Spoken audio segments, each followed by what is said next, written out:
Ça te dirait de voir Backseat jusqu'en 2027, 2040 même? Eh bah c'est possible, mais pour ça on a besoin de toi. Backseat, c'est une émission qui tient à son indépendance, c'est pourquoi nous avons choisi de faire reposer une partie du financement de l'émission sur notre public. Chaque épisode coûte 13 000 €, ce qui comprend toute la logistique, mais surtout les salaires de chaque personne intervenant sur l'émission. Pour pouvoir diffuser toute l'année, nous avons besoin de 30 000 € par mois. Alors rends-toi sur KissKissBankBank, choisis l'abonnement que tu préfères et profite des contreparties que nous proposons en échange, comme le fait de voir l'émission en intégralité sur YouTube dès le vendredi matin, ou l'adhésion au Club Backseat qui donne accès à plein d'avantages. Si chaque spectateur régulier donnait 1 € par mois, nous pourrions produire Backseat pendant de nombreuses années. Alors rendez-vous sur KissKiss pour soutenir cette belle émission. Et tout de suite, ta VOD. On accueille maintenant Vincent pour le PowerPod de Vincent, sous vos applaudissements s'il vous plaît.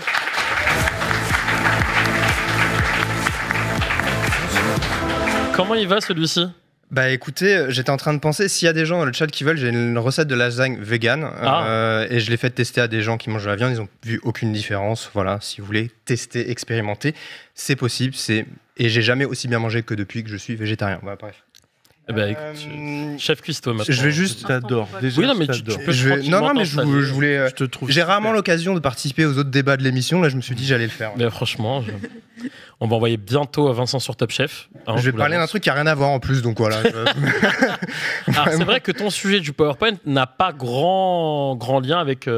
Avec la cuisine végé. Après, on ne sait pas, avec la technologie, il peut se passer tellement de choses. Mais effectivement, donc là, je reviens du futur, d'un futur potentiel, puisque cette semaine, j'ai passé beaucoup de temps à explorer un certain nombre de vidéos, de contenus en ligne, puisqu'il y a eu un énorme événement. Et pour vous faire comprendre un petit peu de quoi je parle, j'ai fait une petite sélection très rapide. Et on regarde ça en image.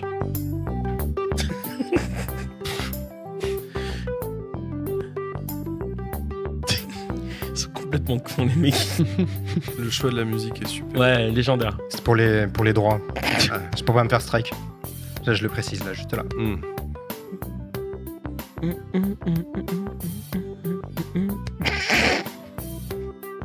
T'as l'air tellement intelligent avec. Ah oui. Ah oui, j'ai vu ça. Wow. J'ai aimé que tout de suite ça soit une vidéo de cul. Non, désolé poulpe. Waouh. Hey, tu peux yesh comme as donc. Oui, vous pouvez faire vos besoins sur la Lune voilà. avec. Ouais. Évidemment, donc cette semaine, je vais vous parler de l'Apple Vision Pro. Je vais essayer de le dire dans le bon ordre, j'arrête pas de confondre les mots. Donc, c'est un casque de réalité mixte. Enfin, ça mélange un peu pas mal de choses. On parle d'informatique spatiale, même de spatial computing en anglais. Donc, c'est un casque qui qui prétend vouloir révolutionner notre façon d'interagir avec le virtuel au sein du réel. Et comme c'est un produit Apple qui coûte cher, que les casques de réalité augmentée et virtuelle peinent à convaincre jusque-là, forcément, ça ricane pas mal sur les réseaux sociaux, notamment devant des vidéos comme vous venez de le voir. Et c'était tellement prévisible, en fait, ça, que on a eu droit à ces fameux papiers qui disent les Simpsons l'avaient prédit. Il avait prédit ça, j'adore à chaque fois, vraiment. En vrai, non, je déteste ça. Les médias, arrêtez de faire ça, s'il vous plaît. Surtout que c'est pas vraiment une vraie prédiction des Simpsons, etc. Je vous jure que le monde se portera un peu mieux quand les JO seront finis, déjà, et quand on arrêtera de faire ce genre de papier. Donc, première chose.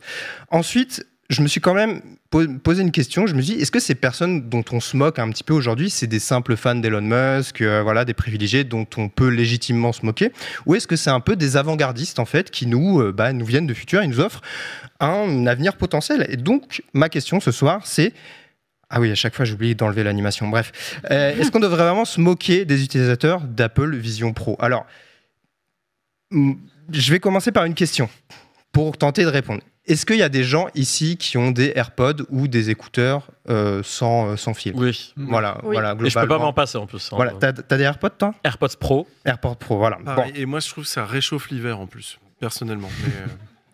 Mais, une zone très spécifique en tout cas. Non, mais t'as moins l'air froid qui. Ok, je comprends.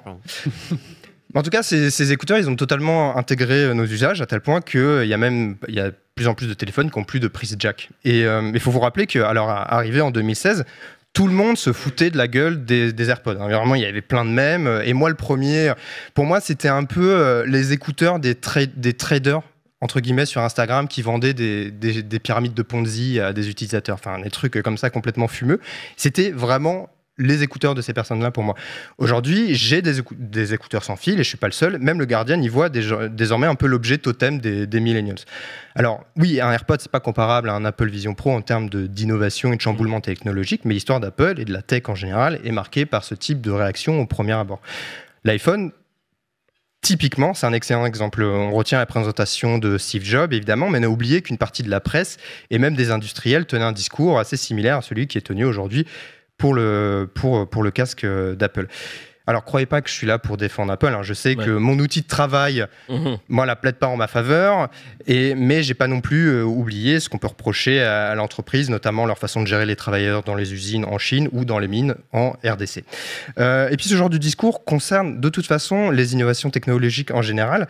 J'ai un petit peu fouillé et sur les ordinateurs personnels, lorsqu'ils ont envahi les foyers américains, on parlait dans les années 80 d'ordinateurophobie. Je l'ai traduit un peu comme ça. Et le New York Times, il écrivait même en 85 à propos des ordinateurs portables.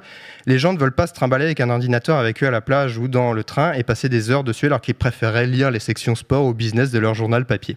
D'une façon ou d'une autre, l'industrie des micro-ordinateurs a cru que tout le monde aimerait voir un clavier greffé en guise d'extension de leurs doigts, alors que ce n'est pas le cas. Un article qui a donc très bien vieilli. Bref, vous voyez où je veux en venir en fait. À un instant T, l'avis qu'on a sur une innovation, notamment dans le monde de la tech, finit bien souvent par évoluer et l'Apple Vision Pro montre un début de virage dans le domaine, souvent moqué des casques de réalité mixte. Après, je vous parle de la presse, des médias, des journalistes qui couvrent ces innovations depuis des décennies, mais entre l'Apple Watch il y a 10 ans et l'Apple Vision Pro aujourd'hui, il y a un nouveau groupe qui a émergé et qui va participer à la normalisation de ce type d'objet, c'est évidemment les influenceurs. Les créateurs de contenu, à chaque fois qu'il y a un nouveau produit, que ce soit des spécialisés en tech ou pas, ils s'emballent, ils participent même gratuitement à la com d'Apple. Apple, ils ont juste à les inviter, à leur faire tester l'objet, ou eux, ils l'achètent même directement. Et ils ont des wow, amazing. Voilà, typiquement, Casinestat, il dit, voilà, c'est la plus bel objet de tech que j'ai jamais utilisé. C'est intéressant, sa vidéo. Sa vidéo était très intéressante parce qu'il montrait les limites, mais en même temps, je pense que, en fait, le fait qu'on a un rapport différent à eux, qu'on se sente beaucoup plus proche, qu'on écoute beaucoup plus leurs paroles, ça change un petit peu le discours. Casinestat, par exemple, il va toucher beaucoup plus de monde avec sa vidéo de 10 minutes que Nilay Patel et sa critique pourtant super intéressante dans le magazine The Verge. Et au-delà même du discours, ce qui est intéressant avec les influenceurs, c'est ce qui m'a marqué, c'est leur façon en fait de parler de l'objet. Et on a une vidéo. Jumping into a new technology, seeing what they can do with it, and theoretically could also have a gigantic effect down the road on humans. As a geek, that was the thing I've been looking for forever. And they did it right here on a product that has a product that is so new. This has been out for 12 hours and I felt it. So I don't know that I recommend you should buy one of these at $4,000 because I can promise you this will be the worst Vision Pro Apple ever ships. It is going to get so much better. C'est super intéressant parce que je trouve en fait, plutôt que de parler de la technologie d'aujourd'hui, il parle de celle de demain. Il se projette, il y a un affect, on parle d'impact sur les humains, etc. Et en fait, je me dis que entre ce genre de discours-là, le fait que Apple va continuer à peaufiner ses versions avec des modèles un peu plus abordables, d'autres qui le seront encore moins comme Apple sait très bien le faire, et peut-être qu'on finira par regarder dans le rétro de notre Apple Pro Vision et on se dira on est devenu peut-être la personne dont on rigolait aujourd'hui. Alors après, la posture des influenceurs, elle est intéressante parce qu'elle nous prend par les sentiments et sur des enjeux donc humains et sociétaux. Mais en fait, je trouve moi, je dirais que si on veut vraiment questionner ça au-delà de la tech, etc., et questionner des usages, on devrait par exemple poser d'autres questions. Quel cadre on veut pour ce type d'usage? Par exemple, dans la rue ou au volant, on l'a vu, même si c'est des vidéos un peu fake. Ou alors, comment est-ce que les données vont être récoltées, traitées, etc. Parce que le casque, faut le rappeler, c'est quand même 12 caméras et 6 micros quand vous le portez. Donc ça, c'est vraiment pas rien. On peut aussi se demander comment cette technologie, comme le smartphone, va impacter notre perception du réel ou même notre relation avec les gens autour de nous, puisqu'il s'agit d'une expérience a priori assez solitaire. Puis en plus, on ne voit pas vraiment le réel, on voit ce que les caméras filment et nous renvoient. Et on peut aussi questionner, comme l'a fait Lucie Ronfaux dans sa newsletter Règle 30, l'usage que les femmes pourraient en faire, parce qu'elle a dit que déjà être dans la rue pour les femmes, c'est une expérience angoissante. Alors en plus, avec un casque qui limite légèrement la vision et potentiellement face à des hommes qui filment en permanence ce qu'ils ont autour de vous, ça peut devenir une expérience vraiment, peut-être même dangereuse en fait. Donc je pense que plutôt que questionner la technologie, il faut questionner l'usage, et peut-être que vous en parlerez avec votre invité juste après, je crois. De mon côté, je vais retourner regarder un épisode des Simpsons. Peut-être qu'ils ont prédit un petit CDI pour moi à l'avenir, on va voir. Je vous souhaite une bonne soirée et je vous dis à la semaine prochaine. Des applaudissements pour Vincent, s'il vous plaît.